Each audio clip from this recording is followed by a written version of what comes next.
हा हंबरुणी वासराले चटती जवा गाय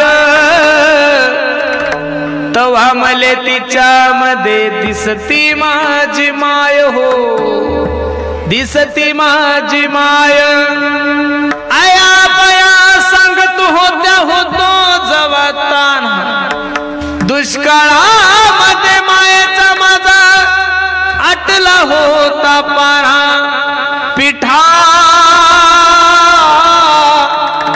पिठामध्ये पाणी टाकून मला पाजत जाये तवा मले पिठामध्ये दिसती माझी माय हो दिसती माझी माय जिने हा जीव दिला दान दयाचे करीन चिंतन जग जीवन नारायण गाईन गुण तयाचे दिन तैसी रजनी झाली व माये अवस्था लाभून गेला अजूनी का नाही चैतन्याचा जिव्हाळा ज्ञानोबा माझा जळजळ या शब्दाचा अर्थ असा आहे दुसऱ्याचं सुख दुसऱ्याचा आनंद पाहिल्यानंतर ज्याला करमत नाही त्याला जळजळणारा म्हणतात. आता एवढा चांगला कार्यक्रम पाहून सगळ्यालाच बरं थोडं वाटतं काही काहीची जळजळही होत असेल पण जळजळ करून फक्त तुम्हाला मूळव्याध होऊ शकतो याच्या पलीकडे दुसरं काही होणार नाही. जळणारे लोक आतापर्यंत कधीच परिपूर्ण झालेले नाही. दुसऱ्याचा बंगला पाहून दुःख झाल्यानंतर तुमचा बंगला होईल असं तुम्हाला वाटतं का? अजिबात नाही. कधीतरी दुसऱ्याच्या सुखामध्ये सुख मानायला शिका कधीतरी दुसऱ्याच्या दुःखामध्ये दुःख मानायला शिका. जळजळणारे वर्ग प्रत्येक क्षेत्रामध्ये महाराज पुढाऱ्यामध्ये ऊत आलाय आणि आमच्या महाराज लोकांमध्ये तो महापूर आलाय महाराजा लोकांचा ढिगाणं पडलेले जळजळणारे. ज्याला गाता येत नाही ते तर त्याला त्याचं दुःख नाही पण दुसरं एवढं स्वरात गातं कसं मोठं दुःख नाही बरोबर आहे का नाही. ज्याला वाजवता येत नाही त्याचं दुःख नाही पण दुसरं एवढं गोड कसं वाजवतं मोठं दुःख आहे. सगळे जगच महाराज दुसऱ्याच्या सुखानं दुःखी आहे पण कधीतरी दुसऱ्याच्या सुखामध्ये सुख मानायला शिका. मोबाईल वापरताय गड्यांना तुम्ही प्रत्येकाच्या खिशामध्ये अँड्रॉइड फोन आहे आणि असा मोबाईल नाही की त्या मोबाईलमध्ये 3 ॲप्स नाही. पहिला ॲप्स आहे इंस्टाग्राम दुसरे फेसबुक आणि तिसरे व्हॉट्सअप. या तिन्ही ॲप्सचा एक स्वभाव आहे. आपण सकाळी उठल्यानंतर एखाद्याला म्हणा गुड मॉर्निंग दादा तो तुम्हाला म्हणतो गुड मॉर्निंग दादा. आपण म्हणा रामकृष्ण हरी दादा तो तुम्हाला तिकडून म्हणतो रामकृष्ण हरी दादा. आपण म्हणला जेवलात का दादा तो तुम्हाला म्हणतो जेवलात का दादा. आपण त्यांना म्हणा हॅपी बर्थडे दादा तो तुम्हाला म्हणतो हॅपी बर्थडे दादा. तुम्ही दुसऱ्याला म्हणा भावपूर्ण श्रद्धांजली दादा तोही तुम्हाला म्हणतो पण ते पाण्यासाठी तुम्ही शिल्लक राहात. कारण मोबाईलचा स्वभाव आहे घेसी तेव्हा देसी ऐसा अससी. तुम्ही लोकांना चांगलं बोला लोक तुम्हाला चांगलं बोलतील तसं तुम्ही दुसऱ्याच्या दुःखामध्ये दुःख मानायला शिका तेव्हा लोक तुमच्या दुःखामध्ये दुःख मानतील. तुम्ही दुसऱ्याच्या सुखामध्ये सुख मानायला शिका तेव्हा लोक तुमच्या सुखामध्ये सुख मानतील. म्हणून पहिला वर्ग जळजळणारा त्याचा विचार करायचा नाही. दुसरा वर्ग आहे हळहळणारा. आज प्रत्येक व्यक्ती प्रत्येकाच्या दुःखानं दुःखी महाराज असा माणूसच नाहीये की तो दुःखी नाहीये. आता खरं सांगा बरं एवढ्या सोयाबीन हाताशी आलेल्या आहे तोंडाशी घास आलेला आहे पावसाची काय गरज हो? काही गरज नाही सध्या पावसाची. धरणं वगैरे विहिरी वगैरे सगळं चांगलं भरलेलं आहे. आता पावसाची गरज नाही पण ज्याची गरज नाही तो आल्याशिवाय राहत. जीवनाचं गणितच असं आहे प्रत्येकाला सुख हवंय ते मिळत नाही आणि दुःख कोणालाच नको ते भेटल्याशिवाय राहत नाहीये. प्रत्येक मनुष्य दुःखी आहे. भले जे दुःख मला आहे ते तुम्हाला नाहीये जे दुःख मला आहे ते तुम्हाला नाही जे तुम्हाला आहे ते मला नाही पण प्रत्येकाला कोणतं कोणतं दुःख निश्चित आहे. प्रत्येकाच्या दुःखाचं कारण भिन्न भिन्न आहे पण जगातल्या प्रत्येक माणसाला कोणतं कोणतं दुःख आहे. राजा दुखिया प्रजा दुखिया हो दुखिया दिन बैरागी. तुम्हाला असं वाटतं महाराष्ट्रातले राज्य सुखी आहे? सगळ्याची धाकधूक वाढली. धाकधूक धाकधूक धाकधूक कसं होईल कसं नाही कसं होईल कसं नाही. देवाचं गणितच उलट आहे महाराज. महाविकास आघाडीवाल्याला वाटलं होतं आता दोन्ही राज्यातलं सरकार जातं का नो. एकीकडे बहुमतात आलं आणि एकीकडे गेलं. आता कसं करावं महाराष्ट्राचं कसं होतं काय नाही कसं होतं. आता त्यांचेच देवळं जर पाण्यात येत आपलं कसं होईल. राजाचंच देऊळ जर प्राण्यात आहे तर प्रजेचं कसं व्हायचं? प्रजा तर बिचारी कधी दुःखीचे महाराज. मला वाटतं 1947 पासून आतापर्यंत प्रजेचं कल्याण करणारा एकही शासन महाराष्ट्रात झालेलं नाहीये. अवघड परिस्थिती आहे महाराज. आणि बिचारा शेतकऱ्याचं तर नशीब एवढं खराब आहे, ज्या वर्षी उत्पन्न चांगलं असतं त्या वर्षी भाव कमी असतो, ज्या वर्षी भाव चांगला असतो त्या वर्षी उत्पन्न कमी होतं. कधी कधी भावही चांगला उत्पन्नही चांगलं पण पाऊस काही येऊ देत नाही. उलट जिकून तिकून पहा, कोरोना आला तरी शेतकरीच मारणार, ओला दुष्काळ आला तरी शेतकरीच मारणार, आणि कोरडा आला तरी शेतकरीच मारणार. वास्तविक या देशाला कृषी प्रधान देश मानला जातो. कोणता देश मानला जातं?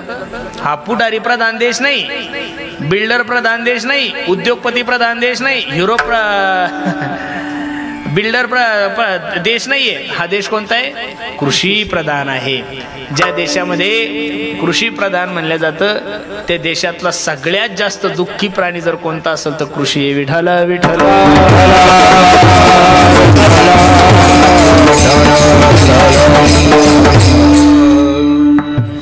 कोई तन दुखी, कोई मन दुखी, कोई धन बिना रहत उदास, थोड़े थोड़े सब दुखी सुखी राम के दास. देवाचं गणित आहे महाराज. काही शरीरानं दुखी, अब्जावधी रुपयाची प्रॉपर्टी काही लोकांकडे, चार कारखान्याचे चेअरमन काही लोक. किती? 4 कारखान्याचे चेअरमन, 4 कारखान्याचे. पण चहा पाहिली की शुगर वाढते. देव म्हणे फक्त खुर्चीवर बसायचं, खायचं काहीच नाही. देवाचं गणितच उलट आहे. बऱ्याचशा कीर्तनाच्या माध्यमातून श्रीमंत लोकांच्या घरी जेवण्याचा प्रसंग येतो. आम्ही जर जेवायला एखाद्या मोठ्याच्या घरी गेलो महाराज तर आमच्या ताटामध्ये 40 पदार्थ असतात, 40 वाट्या. एका वाटीत एकदा हात घातला की परत त्या वाटीचा नंबर येत नाही. घराचा मालक आमच्या शेजारी बसले असतो, त्याच्या ताटामध्ये 2च पदार्थ, मुंगाची डाळ आणि ज्वारीची भाकर. नुसतं टुळू टुळू टुळू टुळू आमच्याकडे पाहिजे. आपण म्हणावं साहेब घ्या ना, ते म्हणतं छे छे. आपण म्हणावं साहेब घ्या ना, ते म्हणतं छे छे. अहो साहेब घ्या ना गुलाबजामुन, छे छे. डॉक्टरने फक्त गोळ्याच खायच्या सांगितलं. दुपारी 2, सकाळी 2 आणि संध्याकाळी 2. देवाचं गणितच तसं आहे महाराज. जगातले जेवढे काही श्रीमंत माणसं आहेत त्यांना कोणालाच पोर नाही. त्यामध्ये पुढारी घ्या, उद्योगपती घ्या, सगळे घ्या महाराज. जगातले जेवढे काही श्रीमंत माणसं आहे, भारतातले सगळ्यात मोठे श्रीमंत पुढारी, कोणालाच पोरग नाही. प्रत्येकाला पोरीची नाव सांगू? तुम्हाला सगळ्याला माहिती आहे, नाव सांगायची गरज अजिबात नाही. सगळ्यालाच माहिती. तुम्ही त्यातलेच आहे ना, काही नवीन थोडं काही, तुम्ही त्यांचेच कार्यकर्ते सगळे. ऐका लक्ष देऊन. भारतातले, महाराष्ट्रातले सगळ्यात मोठे पुढारी, ज्यांच्याकडे 100 पिढ्या बसून खातील एवढा पैसा आहे, त्यांच्याकडे प्रॉपर्टी भरपूर आहे, त्यांना पोरं नाही. ज्यांनी सकाळी खाल्लं संध्याकाळचा मेळ नाही. तुम्ही जा ना त्या लातूर रोडच्या रेल्वे स्टेशनला, त्या भिकाऱ्याला वर्षाले पोरग बी एवढं गुडगुडीत महाराज ना, त्याला कोणता हाडी ताप आहे ना कोणता डेंगू आहे. अहो नालीत झोपतं, डेंगूचा डास त्याच्या जवळच असतो, तरी डेंगूचा डास त्याला चावत. डेंगूचा डास विचार करतो याला जर चावत तर मलाच होईल, याला चावून फायदा. भिकाऱ्याच्या पोराला कुठं कोरोनाच्या काळात सॅनिटायझर होते का कोणते मास्क होते, मस्त सट खायचे, त्यांना काही होत नाही. देवाचं गणितच असं आहे. ज्याला जे पाहिजे ते भेटत नाही, ज्याला नको ते भेटल्याशिवाय राहत नाही. आपण जर म्हणलं मला हेच पाहिजे, देव ते कधीच देत नाही. आमच्या गावात एक गण्या नावाचं पोरग होतं. मागच्या उन्हाळ्यात त्याचं लग्न ठरलं आणि मला नेहमी फोन केला की म्हणायचं पुरुषोत्तम दादा. मी म्हणायचो काय रे गणप्या, मी अशा मुलीसोबत लग्न करीन ना दादा की आपल्या बायकोसारखी सुंदर बायको आपल्या गावात नसली पाहिजेत. म्हणलं चांगली इच्छा आहे तुझी, पांडुरंगा तुझी इच्छा पूर्ण करा. आणि नेमकं गण्याचं लग्न ठरलं. गण्यानं फोन केला, हॅलो दादा लग्न ठरलंय माझं आणि तुम्ही मंगलाष्टका म्हणल्याशिवाय मी पोरीच्या गळ्यामध्ये वरमाला घालणार नाही. मला माहित नाही त्या दिवशी कीर्तन घ्यायचं नाही. मी सकाळचं कीर्तन केलं आणि बरोबर सायंकाळच्या टायमाला लग्नाला पोहोचलो. चुकून सुद्धा मी कोणाच्या लग्नात मंगलाष्टका म्हणत नाही, कारण मी ज्याच्या लग्नात 4 मंगलाष्टका म्हणल्या त्याचं फक्त 4च महिने टिकलेलं आहे. ज्याच्या 2 म्हणले त्याचं 2 महिन्यातच उनगडलं. त्याच्यामुळे आपण त्या भानगडीत पडत नाही. नेमकं शेवटची मंगलाष्टक चालू होती. आली लगन घटी समीप नवरा घे बोनिया घरा. मंगलाष्टक ऐकली की पोराची अशी चेहरी टवटवीत होतात. पण ताना का घेऊ पोराव, तुमचे लग्न होणार नाही नाही आणि नाही. दुनिया इकडची तिकडं होईल पण तुम्हाला पोरी भेटणार तुम्ही गणपतीत 10 दिवस उपवास करा का नवरात्रात भोंगळे फिरा, हनुमंतासाठी कुठं जा, तिरुपतीला जाऊन टक्कल करा, तुमचे लग्न नाही.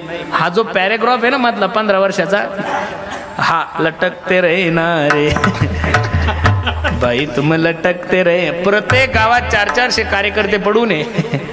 अजिबात नाही. 15 वाला पडूनच आहे. आता 15 वाल्याचाच मेळणी तो 2-2, 3-3 वाल्याने लटकते रे ना रे. आपण ताण घ्यायचा. नेमकं शेवटच्या मंगलाष्टकाला गेलो, मंगलाष्टक वगैरे झालं तर दैव लग्न हृदम दैव तारा अवलंब झालं, लग्न वगैरे झालं. आता गावचाच महाराज म्हणल्यामुळे प्रत्येक जण जय हरी राम राम श्याम श्याम 15-20 मिनिटं लागले. आणि मी गण्याला भेटण्यासाठी व्यासपीठावर गेलो. गण्याच्या हातात हात दिला. मला गण्या अभिनंदन, तुझं एकदाचं लग्न झालं बापा. बर बर बर बर. कुठे वहिनी? इकडे. चाल म्हणलं वहिनीची ओळख करून दे. आणि गण्याच्या बायकोला मी भेटायला गेलो, खोटं सांगत नाही. एवढं काळं डांबर टाकलं देवा त्याच्या नशिबात की काला मीन्स काला, फक्त दातच पांढरी होती. मी गण्याला म्हणलं गण्या कसं आहे रे? म्हणे दादा हे असंच आहे, जे पाहिजे ते भेटत नाही, नकोय ते भेटल्याशिवाय. प्रत्येकाला सुख हवंय, सुख मिळत नाही. आणि दुःख कोणालाही नको, दुःख मिळाल्याशिवाय राहत. पहिला वर्ग जळजळणारा, दुसरा वर्ग आहे हळहळणारा, तिसरा जो वर्ग आहे तो तळमळणारा आहे. तळमळणाऱ्या वर्गामध्ये बहुतांशी जिज्ञासू साधक म्हणला जातो.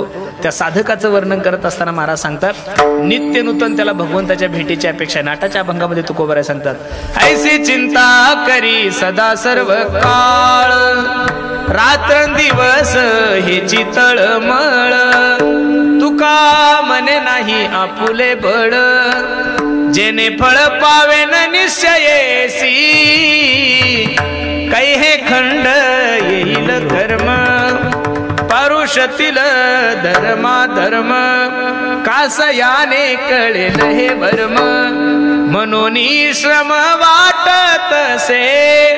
भेटल त्याला एवढंच विचारतो, काही मी उद्धार पावेन, काही कृपा करील नारायण ऐसे तुम्ही सांगा, संत जन करा समाधान चित्त माझे. मातंग ऋषीने शबरी आई साहेबाला सांगितलं होतं, शबरी ए शबरी, तुझी सेवा पाहून, तुझी भक्ती पाहून मी प्रसन्न आहे ग, काळजी करू नको, जगाचा मालक तुला भेट देणार आहे. त्या दिवसापासून 14 वर्ष वाट पाहिली महाराज. किती वर्ष वाट पाहिली?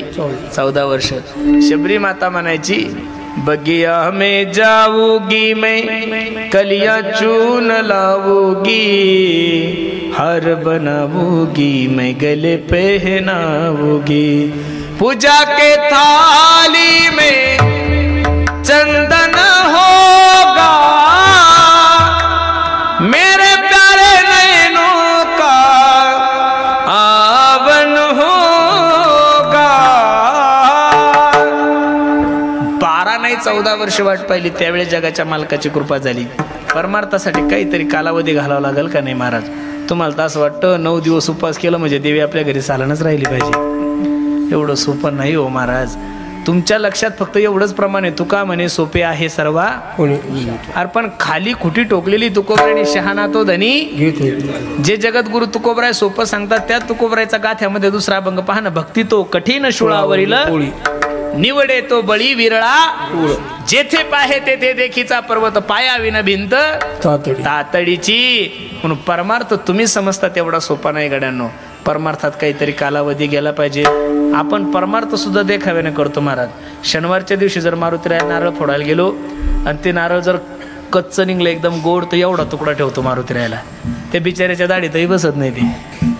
आणि तेच नारळ खौट निघू द्यायला कोणतं, हे पावलं देवाला, तुझ्या बापाने ठेवलं का? म्हणजे खौट देवाला आणि चांगलं तुझ्या बापाला. ही पद्धत नाही हो परमार्थाची. मनी नाही भाव मने देवा मला पाव, मनी नाही भाव मने देवा मला पाव, देव अशाने पावय नाही रे,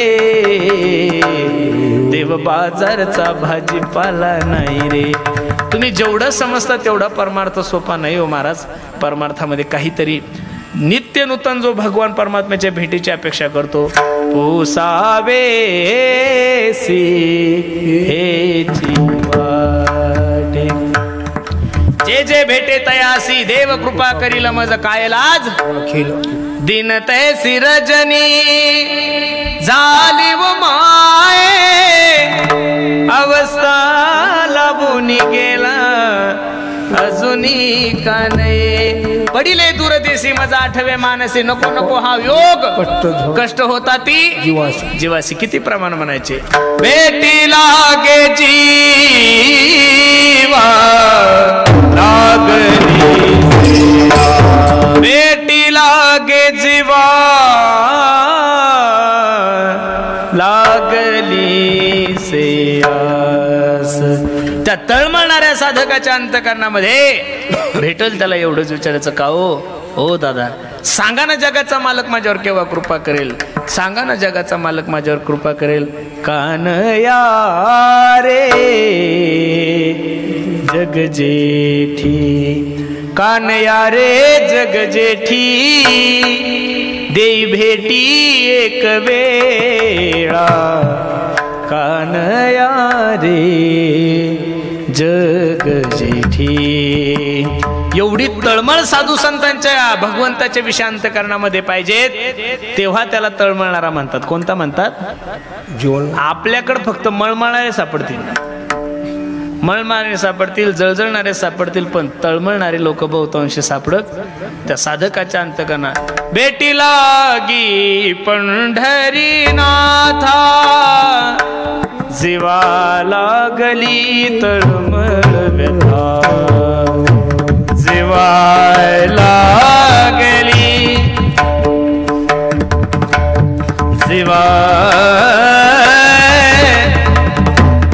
जीवा लागली तळमळ व्यथा तीन प्रकारचे वर्ग मी तुमच्या समोर ठेवले पहिला जळजळणारा दुसरा हळहळणारा आणि तिसरा तळमळणारा आणि चौथा जो वर्ग आहे तो कळवळणारा आहे भंगाच्या द्वितीय चरणामध्ये महाराज अशी कोणती जात आहे ती तुमच्यावर प्रेम करून कोणत्याही प्रकारची अपेक्षा करत नाही थोडं लक्ष द्या माझ्या कीर्तनाकडे अशी या जगामध्ये कोणती जात आहे की ती तुमच्यावर प्रेम करून कोणत्याही प्रकारची अपेक्षा करत नाही अशा दोन जाती आहे एक पहिली जात आहे देवाची आणि दुसरी जात आहे संताची भगवंत आणि संत हे दोन व्यक्ती असे की ते तुमच्यावर प्रेम करून कोणत्याही प्रकारची अपेक्षा करत नाही काय केलंय देवासाठी आपण आता पितृपक्ष झालाय आपला बरोबर आहे का नाही पितृपक्षामध्ये प्रत्येकाने आपल्या वाढ वडिलाला जीव घातलं जे मरण पावलेले का बरं जीव घालतो आपण त्यांनी आपल्याला काय द्यावा आशीर्वाद काय द्यावा 12 महिन्यात 1 महिना आहे त्याला पितृपक्ष म्हणतोय आपण कोणता पक्ष म्हणतोय त्या पितृपक्षामध्ये आपण आपले जे वाढ वडील गेलेले त्यांना सुंदर असं जेवू घालतोय त्यांना नैवेद्य दाखवतो का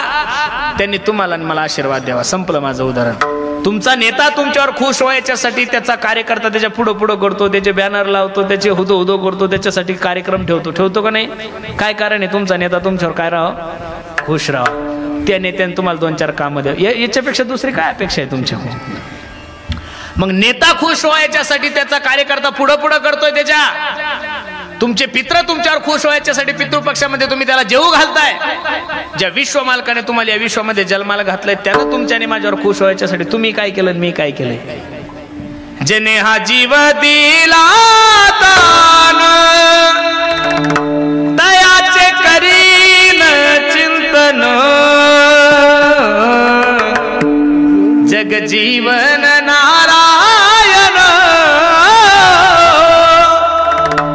गायीन गुण तयाचे ज्या विश्व मालकाने तुम्हाला या विश्वामध्ये जन्माला घातलंय ज्या भगवंताने तुम्हाला या मृत्यू लोकामध्ये जन्माला घातलंय त्याच्या बदल्यात तुम्ही त्याला काय दिलं काहीच दिलं नाही माझे लक्ष देऊन कीर्तन ऐका अरे कोणत्याच प्रकारची अपेक्षा न ठेवता तुमच्यावर प्रेम करणारी जाते एवढा सुंदर नरदे तुम्हाला आणि मला दिलाय काय केलं याच्या बदल्यात तुम्ही खरं सांगा लाईट बिल जर नाही भरलं तर मीटर कट होतं का नाही हो हा MSEBीचा नियम आहे नळपट्टी जर नाही भरली तर नळ बंद होतो हा ग्रामपंचायतचा नियम आहे का नाही मग एवढा सुंदर पाऊस पडला तुमचे धरणं भरले विहिरी भरल्या सगळे कट्टे भरले एकदम सुंदर तुमच्या पिण्याची व्यवस्था केली मे महिन्यापर्यंत पाण्यानं आतापर्यंत मेघराजाने तुम्हाला नळपट्टी पाठवली का सकाळी 6:30 वाजता सूर्य उगवतो संध्याकाळी 5:30 वाजता सूर्य मावळतो आतापर्यंत सूर्याने कधी कोणाला लाईट बिल पाठवलं का अरे मग ज्यानं फुकट दिलं त्याचा थोडा तर विचार केला पाहिजेत का नाही महाराज त्याच्यासाठी थोडा वेळ आपण द्यायलाच पाहिजेत जर नाही तुम्ही त्याच्यासाठी वेळ दिला तर तो तुमच्यासाठी कसा वेळ देईल म्हणून कोणत्याही प्रकारची अपेक्षा साधू संत तुमच्या करत नाही आणि देव तर करतच नाही महाराज मी नेहमी सांगतोय एका माणसाची डोक्याची सीर ब्लॉकेज झाली थोडा विको देता यार एका माणसाची डोक्याची सीर ब्लॉकेज झाली लातूरच्या सगळ्यात मोठ्या महागड्या हॉस्पिटलमध्ये त्याला भरती केलं 2-4 तास ऑपरेशन झालं. ऑपरेशन थिएटरच्या बाहेर ज्यावेळेस त्याला काढलं त्यावेळेस डॉक्टरने बिल 15 लाख रुपये काढलं होतं. माळकरी म्हातारा होता, जुना म्हातारा होता, 70-80 वर्षाचं वय होतं. ते 15 लाखाचं बिल पाहिल्यानंतर म्हातारा जोऱ्या जोऱ्यात रडायला लागलं. माळकरी होता डॉक्टरला दया आली. ओ बाबा ऐका ना, हे 15 लाख रुपये जर तुम्हाला थोडे जास्त वाटत आले त्यातले मी 3-4 लाख रुपये कमी करतो, फक्त माझी विनंती तुम्ही रडू नका गड्या. डॉक्टरला ते म्हाताऱ्याने असं सांगितल्यानंतर म्हातारा हसलं. डॉक्टरला सांगितलं, ए डॉक्टर, मी रोई रामेश्वरचा आहे, 100 एकर जमीन आहे माझ्याकडे, त्यात 50 एकर नुसता ऊस आहे, 15 विहिरी माझ्या शेतामध्ये, दरवर्षी 2 कोटीचं उत्पन्न घेतो. तू जर 25 लाख रुपये बिल काढलं असतं ना, 2 मिनिटात ते बिल पे केलं असतं, एवढी ताकद आहे माझ्यामध्ये. डॉक्टरालाही आश्चर्याचा धक्का बसलो. एवढं जर म्हातारं श्रीमंत आहे तर 15 लाख रुपयाचं बिल पाहून म्हातारं रडतं का? त्यावेळेस रडता रडता त्या म्हाताऱ्याने उत्तर दिलं, डॉक्टर, 4 तास आयुष्यामध्ये माझं शरीर सांभाळलं तू, तर माझ्या शरीराचं मेंटेनन्स 15 लाख रुपये काढलं रे. वयाच्या 85 वर्षापर्यंत माझ्या देवानं मला सुखरूप ठेवलं, पण रुपयाचं सुद्धा मेंटेनन्स घेतलं नाही. दुःख माझ्या जीवनामध्ये. मग कधीतरी हाही विचार जीवनामध्ये केला पाहिजे. महाराज, देव उपकार करून कोणत्याही प्रकारची अपेक्षा करत नाहीत. एक आणि साधू संतांचे तर एवढे उपकार आहे. महाराज सांगतात, केले उपकार सांगू मी काय, बाप न करी ऐसी माय. काय उपकार हो त्यांचे? त्यांनी तुम्हाला या अज्ञान रूपी अंधकारातून जागवण्याचा प्रयत्न केला. आता जागा रे भाई नो जागा, उठा जागे वारे स्मरण करा पंढरीनाथा, भावे चरणी ठेवा माथा, चुकवी व्यथा जन्माचा, धनदारा पुत्र जोनो, जगजोगी जगजोगी जाग जाग बोलती हो, जगजोगी जगजोगी. काय सांगू संताचे उपकार हो, मजनीर तर जागवी. रात्रंदिवस तुम्हाला जागवण्याचं काम केलंय महाराज. मग जागवण्याचं काम तर मच्छरही करतात. झोपल्यानंतर मच्छर डासल्यानंतर जागतो ना माणूस. जागवण्याचं काम ढेकणंही करतात, पण ढेकणं हे झोपेतून जागवतात, मच्छर हे झोपेतून जागवतात. साधू संत मात्र तुम्हाला अज्ञान अंधकारामधून जागवण्याचा प्रयत्न करतात. तुका म्हणे इह लोकीच्या व्यवहारे, नका डोळे धुरे भरोने राहो. साधू संतांनी तुम्हाला आणि मला जागवण्याचा प्रयत्न केला. मग महाराज सांगतात, ऐशी कळवळ्याची जाती करीला भावीन प्रीती. कोणत्याही प्रकारची अपेक्षा न करता तुमच्यावर प्रेम करणारी जा साधूची आणि भगवंताची. हे उदाहरण पटवून देण्यासाठी जगद्गुरु तुकोबारायांचा दृष्टांत दिला तो खूप महत्वाचा आहे. लेकुराचे हित वाहे माऊलीचे चित्त. लेकरू हा शब्द जगद्गुरु तुकोबारायांनी उच्चारलाय आणि माऊली हा शब्द जगद्गुरु तुकोबारायांनी उच्चारलाय. आता लेकरू हा शब्द आणि माऊली हा शब्द जगद्गुरु तुकोबारायांनी स्वतः संबंधाने तुमच्या आणि माझ्या आईच्या संबंधाने जर उच्चारला असं म्हणावं तर हे साप चुकीचं आहे. माऊली हा शब्द तुकोबारायांनी तुमच्या आईसाठी सुद्धा नाही, आणि माऊली हा शब्द जगद्गुरु तुकोबारायांनी माझ्याही आईसाठी नाही, त्यांच्याही आईसाठी नाही उच्चारला. कारण माऊली हा शब्द जगद्गुरु तुकोबारायांनी जो उच्चारलाय तो ज्ञानोबरायदिक जेवढे काही साधू संत मंडळी त्यांच्यासाठी उच्चारलेला आहे. माय बापासाठी जर उच्चारला म्हणावं तर जगद्गुरु तुकोबारायांच्या गाथ्यात एक अभंग आहे, माय बापे सांभाळी ती लोभा कारणे पाळीती. मग आता जगद्गुरु तुकोबाराय जर माय बापाला स्वार्थी म्हणतात तर तुकोबाराय माय बापाचं माऊली हा शब्द आईसाठी नाहीच आहे. फक्त जगद्गुरु तुकोबाराय सांगतात आईचं जसं आपल्या जीवनाचं सर्वात मोठं ध्येय आपल्या मुलाचं हित असतं, तसं साधू संतांचं सुद्धा ध्येय तुमचं माझं काय हित. किती प्रेम असतं आईचं आपल्या मुलावर. छोटंसं उदाहरण तुम्हाला सांगतो, फक्त थोडं लक्ष द्या माझ्या कीर्तनाकडे. हे बघा, ज्या दिवशी माणसाच्या जीवनातली माय जाईल ना रे गड्यांनो, त्या दिवशी प्रत्येकानं समजून चाला की आपल्या जीवनातलं प्रेम गेलं. तुम्ही खासदार व्हा, आमदार व्हा, मुख्यमंत्री व्हा, देशाचे पंतप्रधान व्हा, कीर्तनकार व्हा, गायक व्हा, वादक व्हा, काय व्हायचं ते व्हा. रात्री 2-3 वाजता काम करून ज्यावेळेस घरी जाता ना तुम्ही, दरवाजावर थाप टाका, दारू उघड. दंदिशी तुमची बायको दारू उघडतील, तिच्या बेडरूम मध्ये जाऊन ती झोपून राहते.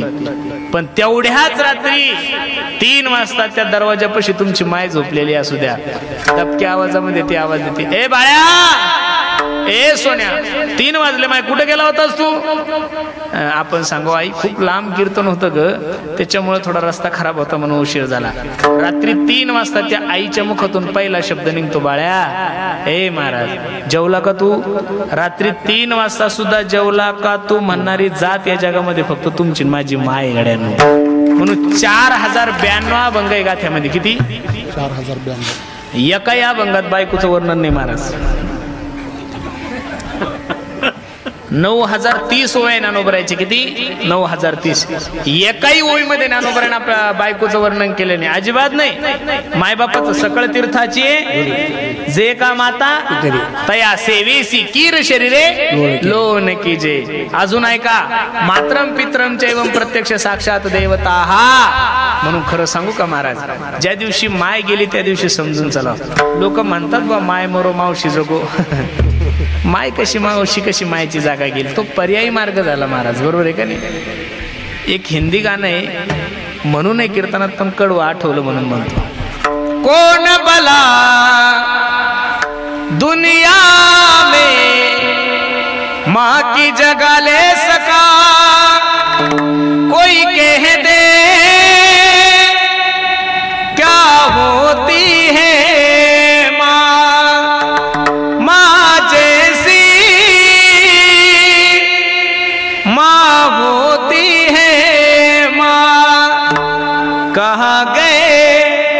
ममता भरे दिन कैसे कोई जिए माँ तेरे बिन. ओ माँ तुझे ढूंढूं मैं कहाँ, माँ के बिना सुना है जहाँ. कौन भला दुनिया में माँ की जगह ले सका, कोई कह दे क्या होती है माँ, माँ जैसी माँ होती है माँ. असं वाटतंय तुम्हाला मावशी आईची जागा घेऊ शक्यच नाहीये. अरे 9 दिवस 9 महिने 9 दिवस ज्या माय माऊलीने आपल्याला गर्भात वागवलंय, तळ हाताच्या फोडासारखं जपलंय, अमृताईपेक्षा पवित्र दूध ज्या माय माऊलीने तुम्हाला पाजलंय, त्या मायची जागा या जगामध्ये कोणीच घेऊ शकत नाही. म्हणून मी नेहमी उदाहरण सांगत असतो, आईच्या जीवनाचं सार आणि फक्त आपल्या मुलाचं हित असतं महाराज. एका माय माऊलीचं लग्न झालं, यांना थोडं शांत बसायला लावा बरं. एका माय माऊलीचं लग्न झालं, दोघं नवरा बायको आनंदाने संसार करत. थोडं लक्ष द्या माझ्या कीर्तनात, तुम्ही माझ्याकडे पहा, ते त्यांचं काम करते. दोघं नवरा बायको आनंदाने संसार करत होते. 2-3 एकर जमीन होती, कबाड कष्ट करायचे. 2-3 वर्ष ओलांडल्यानंतर सोन्यासारखं लेकरू झालं तिला. आणि हॉस्पिटलमधून नवऱ्याला फोन केला, मालक ओ मालक ऐकलं का, अहो मुलगा झालाय तुम्हाला. एवढा आनंद झाला. शेतामध्ये बारी धरत होता, शेतातून बारी धरता धरता 2 व्हीलरला किक मारली, गाडी लातूरला घेऊन गेला. कशासाठी? इतक्या वर्षानंतर मुलगा झालाय. अख्ख्या रोई सोमनाथाला आपण काय करू, पेढे वाटू. 4-5 किलो पेढे रस्त्याने घेऊन येत असताना एका भरधाव ट्रकवाल्याने त्याला उडवलंय. रक्ताच्या थारोळ्यामध्ये माणूस खाली पडलेला आहे. पाणी पाणी करतोय, पण कोणी बघितलंच नाही. बघता बघता गतप्राण झाला. ही बातमी सगळ्या परिसरात कळाली की माणूस गेलाय, माणूस गेलाय, माणूस गेलाय. ज्या माय माऊलीच्या गर्भातून लेकरू झालंय आणि तिला 2 तासानं जर कळालं तिचा नवरा मरण पावला, किती अवघड परिस्थिती हो. देवाला शिवाय द्यायला लागली. देवा अहो विधाता असतव न क्वचित दया, संयोज मैत्र्या प्रणयन देही. तू देव आहे ना बे, तुला काही कळतं का रे पांडुरंगा. सोन्यासारखी कूस पवित्र केली माझी, पण माझे डोळे उघडायच्या अगोदर, माझ्या लेकराचे डोळे उघडायच्या अगोदर माझ्या नवऱ्याला घेऊन गेला. गाव रडतय, तालुका रडतय. माणूस खूप चांगला होता. बाई सुद्धा रडते, पण रडता रडता तिने विचार केले, मी जर असंच रडत बसले तर या 2 दिवसाच्या लेकराने कसं करायचं. सर्व दुःख गिळून घेतलं आणि त्या लेकराचं संगोपन करू लागले. बघता बघता लेकरू मोठं झालं. 10वी-12वीत गेलं. पोराला सॉफ्टवेअर इंजिनियर व्हायचं होतं. 10 लाख रुपये कॉलेजची फी होती. घरची परिस्थिती नाजूक होती. आईला म्हणलं, आई हे माय, ऐकलंस का ग, मला सॉफ्टवेअर इंजिनियर व्हायचं ग, तुझे सर्व स्वप्न पूर्ण करायचे आई, पण आपली घरची परिस्थिती खूप नाजूक आहे गण, कॉलेजची 10 लाख रुपये फी भरायची. पोरीला आई सांगू लागली, बाळा काळजी करू नको, मी आहे ना. वडिलोपार्जित 3 एकर जमीन होती, तो जमिनीचा 7/12 घेतला आणि शावकाराकडे गेले. शावकार, ही 3 एकर जमीन तुमच्या नावावर करा आणि मला 10 लाख रुपये द्या. 10 लाख रुपयाचं गट्ट घेतलं, पोराच्या हातात द्याला, पोरानं कॉलेजची फी भरली. पोरगं कॉलेज करू लागलं. बघता बघता 2-3 वर्ष ओलांडले. शेवटचं वर्ष होतं, पोराला परत 3 लाख रुपये कमी पडले. पोरगं रडतंय, 4 दिवस झाले जेवलं नाही. कोणत्या तोंडाने आईला म्हणायचं? 10 लाखासाठी वडिलोपार्जित 3 एकर जमीन विकली ना, आता 3 लाखासाठी कसं करावं? 4 दिवस झाले पोरगं बोलत नाही, जेवत नाही. आईनं सोन्याला जवळ घेतलं. ए दाद्या, ए बाळा इकडे, काय झालं माय? 4 दिवस झाले बोलत नाहीये, रडतोय, जेवला नाही, काय झालं? काय नाही गाई, तुझं स्वप्न पूर्ण करण्यासाठी वडिलोपार्जित 3 एकर जमीन विकली माय. शेवटचं वर्ष आहे, 3 लाख रुपये जर नाही भरले तर माझं 4 वर्ष वाया जातील ग. आईच्या डोळ्याला धारा लागल्या. बाळा काळजी करू नको, मी आहे ना. नवऱ्यानं लग्नामध्ये जे दागिने केले होते ते दागिन्याचा डबा घेतला आणि सोनार दादाकडे गेली. सोनार दादा, ह्या सोन्याचा डबा घ्या आणि मला 3 लाख रुपये द्या. सोनाराच्या डोळ्याला धारा लागल्या आणि सोनार सांगत होता, अगं वेडे, तुझ्या नवऱ्याचं तुझ्यावर खूप प्रेम होतं, तुझ्या आवडीचे दागिने त्यानं बनवले होते. तो मेलाय, तुला सोडून गेलाय, पण कमीत कमी त्याच्या आठवणीचा एखादा दागिना तर गळ्यात ठेव. बाईच्या डोळ्याला धारा लागल्या आणि रडता रडता सोनार दादाला सांगते, सोनार दादा, माझ्या जीवनातला सगळ्यात मोठा दागिना माझा नवरा मला सोडून गेला, या दागिन्याचं मी काय करू? आज एकाएकी आली हवा, आज विझला मायेचा दिवा, माझ्या कुंकवाचा धनी मला गेला या सोडूनी. आज एकाएकी आली हवा, आज विझला मायेचा दिवा. 3 लाख रुपये घेतले, पोराच्या हातात दिलं. पोरगं सॉफ्टवेअर इंजिनियर झाले. प्रमाणपत्र पोराच्या हातात पडल्यानंतर पोराच्या डोळ्याला धारा लागल्या. आईला फोन केला, ए माय, ए आई, तुझ्या आशीर्वादाने मी इंजिनियर झालो ग, खूप कष्ट केले ग माय तू माझ्यासाठी. मला माहिती आई, माझं शिक्षण होईपर्यंत मला कधीच तू जुन्या ड्रेसवर शाळेत पाठवलं नाही, आणि माझं कॉलेज होईपर्यंत तू कधीच नवी साडी अंगावर घातली नाही ग. तू शिळ्या भाकरी खाल्ल्या पण मला ताजा डबा दिला. हे बघ माय, या माझ्या अंगावरची कातडी काढली आणि त्याची चप्पल जरी शिवली तरी मी तुझ्या उपकारातून ऋणी नाही होऊ शकत. पण आई ऐक ना, आजपर्यंत तू कष्ट केले, पण आता मी काम करणार आणि तू आराम करायचा. ज्या कॉलेजमध्ये मुलगा राहत होता त्याच कॉलेजमध्ये त्यांच्या नातेवाईकाची मुलगी होती, दोघांचं लग्न झालं. तिलाही 3 लाख रुपये पेमेंट आणि यालाही 3 लाख रुपये पेमेंट. एवढी सेवा करत होती आईची, एवढी सेवा करत होती की आईला पलंगावून खाली उतरायची सुद्धा गरज पडत नव्हती, एवढं प्रेम होतं. बघता बघता आईचं वय 75 वर्षात झालं ना. आईचं दुर्भाग्य असायला एक रोग लागला, त्या रोगाचं नाव होतं टीबी.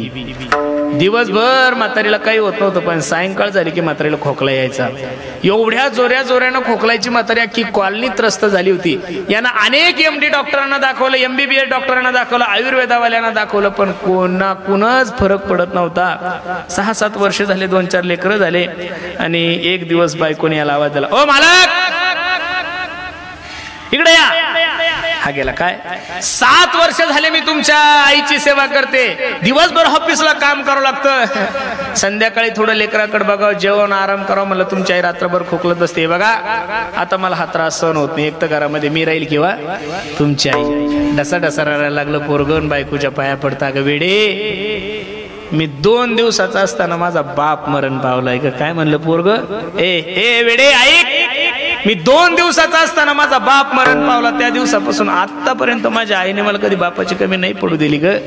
जास्त दिवस नाही जगणार. मी डॉक्टरांना विचारलं, 1.5 ते 2 वर्ष माझ्या आईचं आयुष्य आहे ग, आणि अशा अवस्थेमध्ये जर मी माझ्या आईला सोडून दिलं तर मला ब्रह्मपातक लागल ग, तिला माझ्याशिवाय कोणीच नाहीये.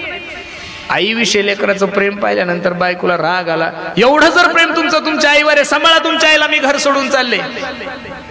पोराला एकीकडे माय झाली, एकीकडे बायको झाली, 2 लेकरं पाहायचे, कसं करावं काय करावं. पोरग मध्यरात्री 10 वाजता आईच्या रूम मध्ये गेलं, आईच्या दरवाजाला थाप टाकला, ए आई दार उघड. आईने दार उघडलं. काय रे सोन्या? काय नाही गाई, चाल मी तुला काशीला घेऊन जातो म्हणून पोरानं आईचा हात धरला आणि एका घनदाट जंगलामध्ये पोरगा आईला घेऊन चाललाय. अंधाराची रात्र आहे, अमावस्याची रात्र आहे, काळा कुट्ट अंधार आहे. ज्या रस्त्याने चालले होते त्या रस्त्यात एवढी झाडी दाट होती, झाडाची पालवी खाली लोंबलेली होती. आई झाडाचा पाला तोडायची, खाली टाकायची, पाला तोडायची, खाली टाकायची. मध्य जंगलामध्ये गेल्यानंतर पोरगा आईला म्हणता, आई 10 मिनिटं इथं बैस, मी आलोच. आईला कळलं आता पोरग आता गेलं की परत येणार नाही. आईनं हंबरडा फोडला, लेकराला आवाज द्याला, ए सोन्या, ए दादा इकडे ये. 9 महिने 9 दिवस तुला गर्भात वागवलंय रे मी, तळ हाताच्या फोडासारखं जपलं. सोन्या, माझं तुझ्यावर किती प्रेम होतं एका वाक्यात सांगू का तुला? मी लहानपणी जर तू लहान असताना मी जर किचन मध्ये काम करत असेल आणि तू जर बैठकीत खेळत असेल ना पोरा, तुझ्या रडण्याचा आवाज जर माझ्या कानावर आला ना पोरा, तर माझ्या स्तनामधून दूध येत होतं रे. एवढं प्रेम करत होते मी तुझ्या. मला कळलंय तुला माझी अडचण झाली. आनंदानं घरी जा. माझ्या सुनबाईला जीवला, माझ्या नातवंडाला जीवला. फक्त माझी विनंती पोरा, मी ज्या रस्त्याने पाला टाकला त्या पाल्यानं घरी जा, म्हणजे तुला रस्ता सापडल. संपलं माझं उदाहरण. कीर्तनाकडे या. ज्या मुलाने आपल्या आईला मृत्यूच्या दारात सोडलंय, ज्या मुलाने आपल्या आईला मृत्यूच्या मुखात सोडले, तरी सुद्धा ती आई आपल्या मुलाचा हिताचाच विचार करते. म्हणून तुकोबारायला म्हणावं लागलं, लेकुराचे हित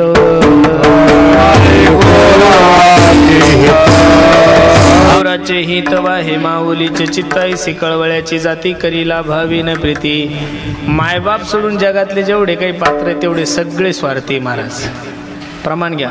जोवरी चळन गा तोवरी म्हणती माझा, मानती लहान थोर देह सुखाचे आकाचा, इंद्रिय मावळली आला बागुल, जन हे सुखाचे दिल्या घेतल्याचे, अंतकाळीचे झाल्या हिन शक्ती नाक मुख गळती, सांडून या पडती रांडापोरी. म्हणून सर्वांना माझी विनंती, जोपर्यंत हा नरदेह चांगला आहे तोपर्यंत देवाचं चिंतन करा. ऐका गड्यांनो, गेलेली सत्ता परत मिळू शकते 1, गेलेली प्रॉपर्टी मिळू शकतात 2, गेलेला पैसा कमवू शकतात 3, पण एक गोष्ट जीवनामध्ये कधीच परत मिळत नाही. Life is not once more. Life is not once more. किती पैसे खर्च केले म्हणजे आयुष्य मिळेल? अजिबात नाही महाराज. सगळे एजन्सी आहे, मोबाईलची एजन्सी आहे, गॅसची एजन्सी आहे, सगळ्या गाडीची एजन्सी, सगळे एजन्सी आहे, पण मानवाची एजन्सी अजून कुठं तयार झालेली? माझे गुरुजी मला एक त्रिकुटी सांगतात, एक तर नरदेह मिळत नाही, एक मिळाला तर टिकत नाही 2, आणि टिकाला गेला की परत मिळत नाही 3. मग एवढा अनमोल किमतीचा नरदेह प्राप्त झालाय ना. माणूस जन अनमोल रे, अरे मिट्टी में न खोल रे, अब तो मिला है फिर ना मिलेगा, कभी नहीं कभी नहीं कभी नहीं रे. एकदा पुनरपि मरणम पुनरपि जननम पुनरपि जननी जठरे शयनम. किती वेळा जन्म यावे नित्य भावे. आंधळ्याच्या हातात कावळा सापडावा. आंधळ्याच्या हातात काय सापडावा? कावळा सापडावा. आंधळा माणूस आहे आणि त्याला कावळा कधी सापडेल का? नाही सापडत ना. बंद करा, बंद करा. आंधळ्याच्या हातात कावळा सापडावा, तसा नरदेह सापडलाय तुम्हाला आणि मला. एका राजाने गावात दौंडी दिली. ऐका ऐका, जो कोणी कावळा पकडेल त्याला 50,000 रुपये बक्षीस दिल्या जाईल. आता डोळेवाल्यांनी विचार केला, कावळा काही पकडायची गोष्ट आहे का? 10 ग्रेव्ही दिलंच मोठ्या मुश्किलीने सापडतो. ते बी एखादा पुण्यवान असला तर ठीक, नाही तर लोक कंटाळून जातात. पण नैवेद्य खायला काही कावळा येत नाही. एक आंधळ सकाळी सकाळी गंगेच्या स्नानावर गेलं, देवाचं चिंतन करू लागलं. गंगेला पाणी अर्पण करत असताना असे हात वर केले आणि त्याच्या हातात कावळा सापडला. एवढा आनंद झाला त्या आंधळ्याला, अरा कावळा सापडला, कावळा सापडला, कावळा सापडला. आंधळ विचार करू लागला, असे जर संध्याकाळपर्यंत 3-4 कावळे सापडले तर 1.5 लाख रुपयाचा धंदा होतो आपला. परत आपल्याला भीक मागायचं काम नाही. मग त्या आंधळ्यानं काय केलं? माझ्याकडे पहा. त्या आंधळ्यानं काय केलं? पहिला कावळा घेतला आणि बगलात ठेवला. कुठं ठेवला? कुठं ठेवला? बगलात ठेवला. आणि दुसरा कावळा पकडण्यासाठी आंधळ्यानं हात वर केले. काय केले? होता तो पळून गेला. होता तो. आता किती चातुर्मास केले म्हणजे आंधळ्या कावळा सापडेल का? तसं अनेक एक योनी कोटी कोटी फेरा मग लागे वारा मनुष्य देहाचा. मग एवढा सुंदर नरदेह जर तुमच्याने माझ्या जीवनात प्राप्त झालाय ना, माझी सर्वांना विनंती, मायबाप बाकीच्या गोष्टी सोडून द्या, भगवंतासाठी वेळ काढा. जिंदगी जब तक रहेगी फुर्सत ना होगी काम से. अरे कुछ समय ऐसा निकालो प्रेम करो भगवान से. 2 पावलं तर त्याच्यासाठी चाला, तो 10 पावलं चालल. याद आएगी उनको कभी ना कभी, कृष्ण दर्शन तो देंगे कभी ना कभी. ऐसा विश्वास मन में जगाते चलो, कृष्ण गोविंद गोपाल गाते चलो. काम करते चलो, नाम जपते चलो, हर समय कृष्ण का ध्यान करते चलो, कृष्ण गोविंद गोपाल गाते चलो. माय बाप, रात्रंदिवस त्या भगवंताचं चिंतन करा. बाकीच्या सगळ्या गोष्टी विसरल्या तरी चालतात, देव विसरू देऊ नका. आता अवघड वातावरण झालंय, माणसाला मरण्यासाठी म्हातार व्हायची गरज राहिली. आता हे म्हातारे कोतारे दिसतात ना तुम्हाला, हे मेल्यानंतर परत म्हातारे पाहायलाच भेटणार नाही आपल्याला. 50च्या पुढं कोणी जगणार नाही. आता अवघड झालंय महाराज. तुम्ही थोडा विचार केला, कशाने माणूस मारायला लागलं? जे चहा पित नाही त्याला शुगर होती, जे कधीच मसाल्याचं खात नाही त्याला मूळव्याध होतं,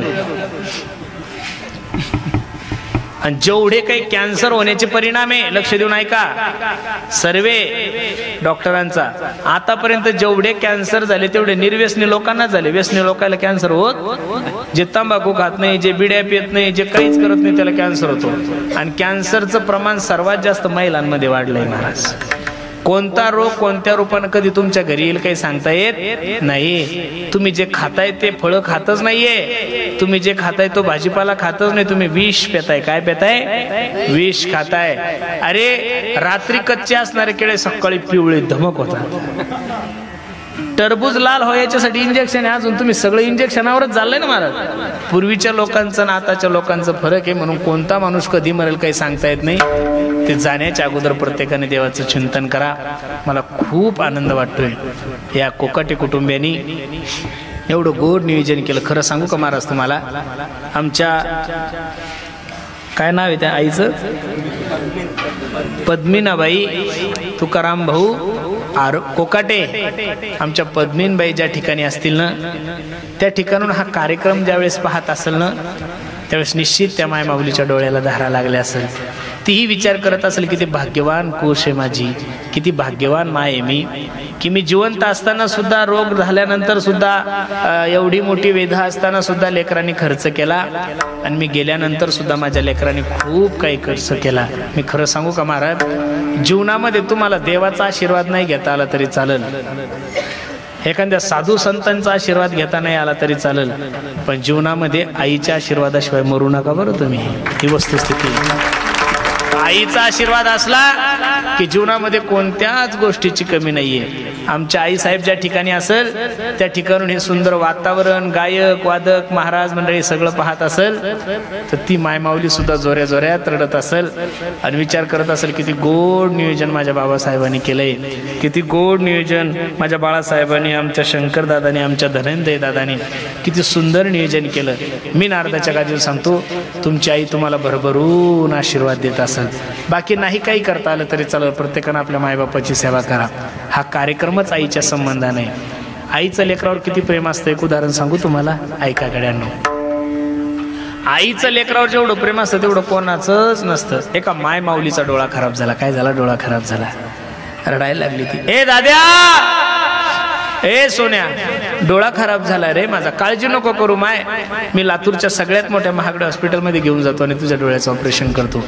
आई परत रडायला लागली. दादा, लातूरला जाऊन जर डोळा नीट नाही झाला तर काय करशील? मुलगा रडायला लागला ना, आपल्या आईला सांगत होता, आई जर लातूरला नाही नीट झाला तर यावर्षी तुझ्या आशीर्वादाने भरपूर उत्पन्न झालंय ग, मुंबई सारख्या महान शहरामध्ये घेऊन जातो आणि तुझ्या डोळ्याचं ऑपरेशन करतो. आई परत रडायला लागली. दादा, मुंबईला जाऊन जर डोळा नीट नाही झाला तर काय करशील? पोरग रडायला लागलं. नाहीला सांगता, आई तुझ्या आशीर्वादाने 15 एकर जमीन आहे ग, त्यातली 5 एकर जमीन विकतो आहे, अमेरिका सारख्या बलाढ्य देशामध्ये तुला घेऊन जातो आणि तुझ्या डोळ्याचं ऑपरेशन करतो. आईच्या डोळ्याला धारा लागली. आई रडायला लागली. रडता रडता पोराला सांगते, पोरा आता ऑपरेशन करायची गरज नाही रे, आता जरी मला यम नेण्यासाठी आला तरी हसत मुखाने मी त्या मरणाचा स्वीकार करेल. का? माझी कूस पवित्र झाली रे, माझ्या कुशीमधून तुझ्यासारखा प्रेम करणारा पोरगा जन्माला आला. आई जोऱ्या जोऱ्यात रडतीन, पोरगही जोऱ्या जोऱ्यात रडतं. पोरग रडता रडता थांबलं ना, आईला म्हणतं माय, ए माय, तू माझी परीक्षा घेत होतीस का ग माय? हो रे सोन्या, मी तुझी परीक्षा घेत होतो. बघ ना ग आई, तुझ्या परीक्षेमध्ये पास झालो ग माय, मी तुझ्यासाठी 5 एकर जमीन विकायला तयार झालो. एवढं प्रेम आहे ग माझं तुझ्यावर. पण आई ऐक ना ग, दुर्दैवानं जर माझा डोळा खराब झाला तर तू माझ्यासाठी काय करशील? बसणारे मंडळी, एवढं उत्तर घेऊन माझं घरी जा, मी समजेल माझं कीर्तन सार्थक झालं. म्हातारी आई होती, रडता रडता पदरानं डोळे पुसले आणि आपल्या लेकराला सांगितलं, सोन्या, हे वाघा, तुझा डोळा खराब झाल्यानंतर तुझी आई तुला दवाखान्यात नाही नेणार रे माझ्या सोन्या. माझा डोळा काढून तुझ्या हातात दिली, एवढं प्रेम या जगामध्ये. म्हणून तर मी नेहमी सांगतो, जन्म दिला आईने तुला, उपकार हा मोठा केला, ठेस लागे तुझ्या पायाला, आसू येई तिच्या डोळ्याला. किती गोड वर्णन आहे महाराज. हा हंबरुनी वासराले चटती जवा गाय, तवा मले तिच्यामध्ये दिसती माझी माय हो, दिसती माझी माय. आया बया सांगत होत्या होतो जवा तान, दुष्काळामध्ये मायेचा माझा आटला होता पारा.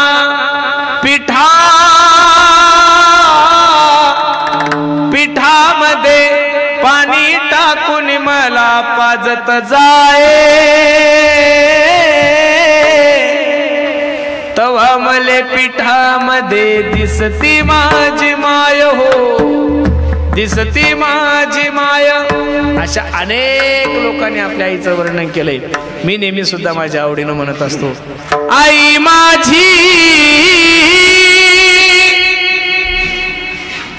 मायेचा सागर हो, दिला तिने जीवनाला आकार. आई वडील माझे थोर, काय सांगू त्यांचे उपकार.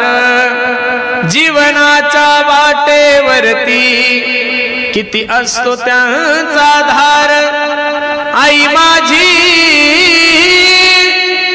मायेचा सागर, दिला तिने जीवनाला आकार.